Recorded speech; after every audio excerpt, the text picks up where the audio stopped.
Hola, mi nombre es Ramsés Abelino Reyes para la materia de Fundamentos de Telecomunicaciones.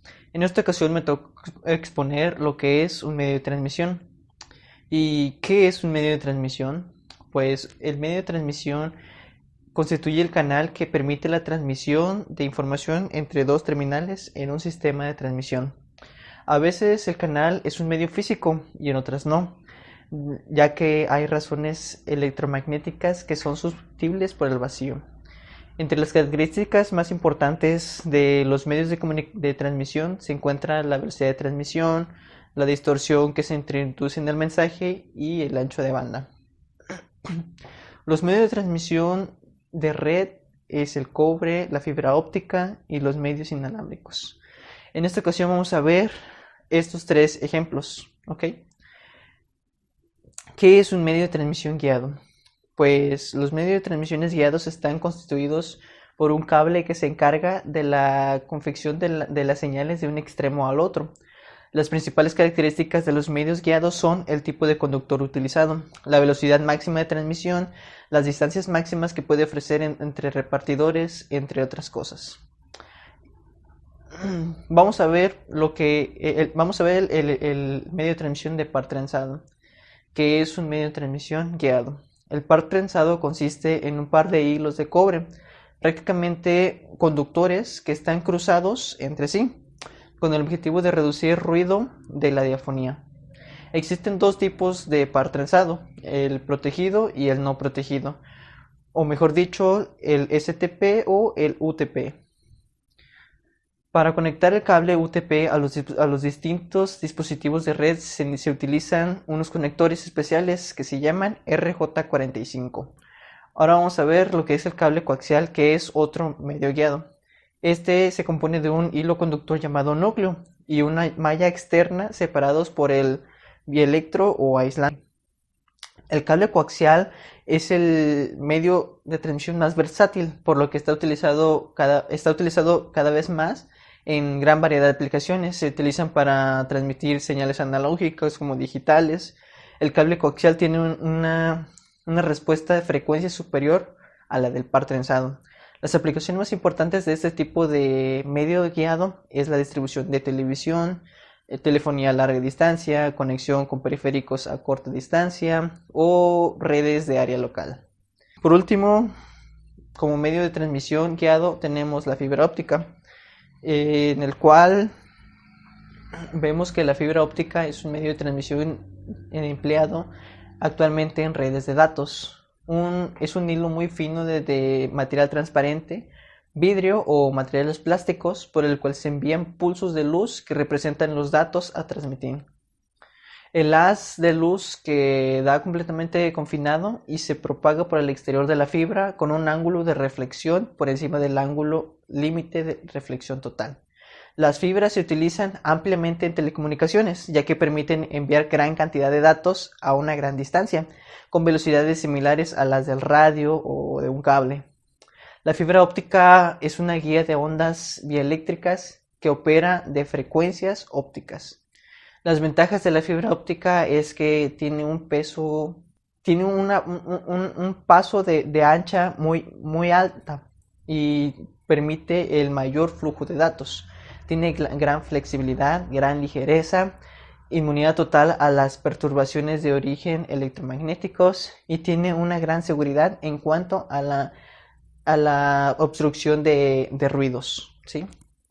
Pero así como tiene ventajas, también tiene desventajas, en la cual, pues, como les dije en un principio, es una tela muy delgada que esta es frágil y se puede romper con facilidad. Además, necesita de usar transmisores y receptores más caros, la necesidad de efectuar en muchos casos procesos de conversión eléctrica a óptica, y estos necesitan otro tipo de conectores con los cuales son el FDDI, entre otros, ¿sí? Ahora veamos los medios no guiados. Pero para empezar, ¿qué es un medio no guiado? Los medios de transmisiones no guiados son los que no confinan las señales mediante ningún tipo de cable, sino que lo hacen mediante señales que propagan libremente a través del medio. entre los medios más importantes se encuentran el aire y el vacío. Tanto la transmisión como la recepción de información se llevan a cabo mediante antenas. A la hora de transmitir, la antena irradia energía electromagnética en el medio. Por el contrario, a la recepción, la antena capta las zonas electromagnéticas del medio que la rodea. Y es así como funciona este tipo de medios. Existen diferentes tipos de emisión y recepción de estas señales. La omnidireccional, la radiación se hace de manera dispersa, emitiendo todas las direcciones, permitiendo que esta señal permita esa recepción, la omnidireccional. Vamos a ver unos ejemplos de estos tipos de medios. Por ejemplo, el microondas. En este sistema se utiliza el espacio aéreo como medio físico de transmisión. La información se transmite de forma digital a través de las ondas de radio de muy corta longitud. Su estructura es que las estaciones consisten en una antena tipo plato y de circuitos que se interconectan con la antena con terminal al usuario. La transmisión es de unos 40 kilómetros más o menos, es el alcance promedio de este tipo de transmisiones. Otro tipo de medio es el infrarrojo. El uso de la luz infrarroja se puede considerar muy similar a la transmisión digital con microondas. El haz infrarrojo puede ser producido por un láser o un LED. Los dispositivos emisores y receptores deben ser ubicados a la vista uno del otro. Su velocidad de transmisión es de hasta 100.000 kilobytes por segundo. Puede ser soportada hasta distancias de hasta 16 kilómetros. La conexión es de punto a punto. Esto quiere decir que si no se debe de separar el emisor del receptor, porque si se separan, pues va a haber un corte de datos. Otro tipo de transmisión es el satelital, que es un dispositivo que actúa como un reflector, ¿sí? Porque este es la extensión al espacio del concepto de torre de microondas. Los satélites reflejan un haz de microondas que transportan información modificada. La función de reflexión se compone de un receptor y un emisor que opera a diferentes frecuencias a 6 GHz y envía a 4 GHz.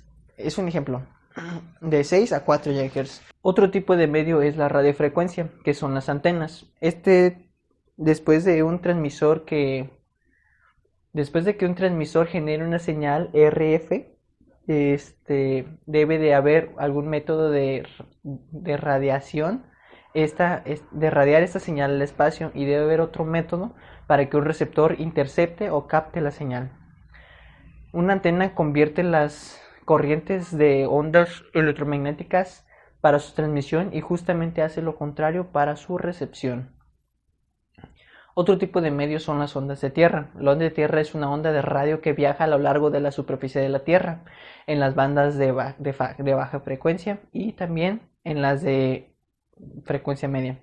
Este es el modo operando predominante de la transmisión, porque estas tienden a seguir toda la superficie de la Tierra hasta llegar más allá del horizonte de la Tierra.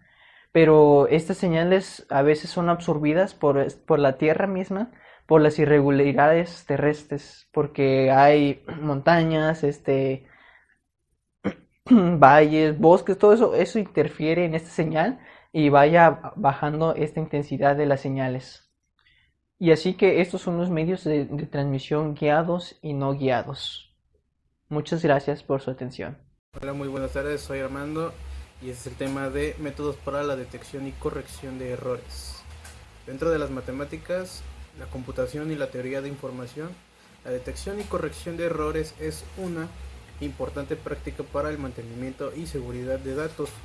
Eso mediante diferentes procedimientos y dispositivos como medios de almacenamiento confiables.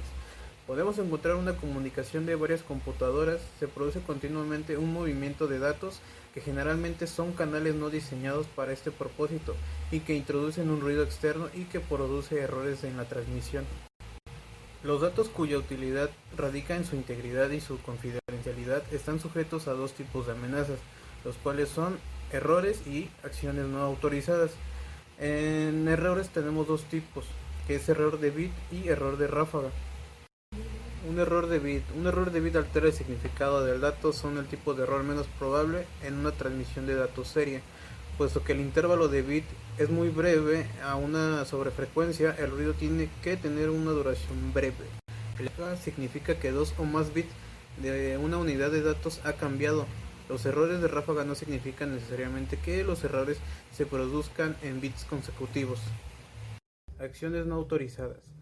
Las acciones no autorizadas son aquellas que no alteren los datos y la información, ya sea de forma modificada, destruida o alterada por personas o máquinas no autorizadas. No se puede ser creada y o difundida engañosamente simulando fuentes reales o inexistentes. Métodos para la detección y corrección de errores. En este tema tenemos dos tipos de métodos. El primero, que es la detección, se conoce que es el tipo de errores que pueden existir. El problema es capaz de reconocerlo, dado que no se pueden comparar con el dato recibido con el original. Solo se podrían saber que ha habido un error cuando se descodifique todo el mensaje y se vea que no tiene sentido.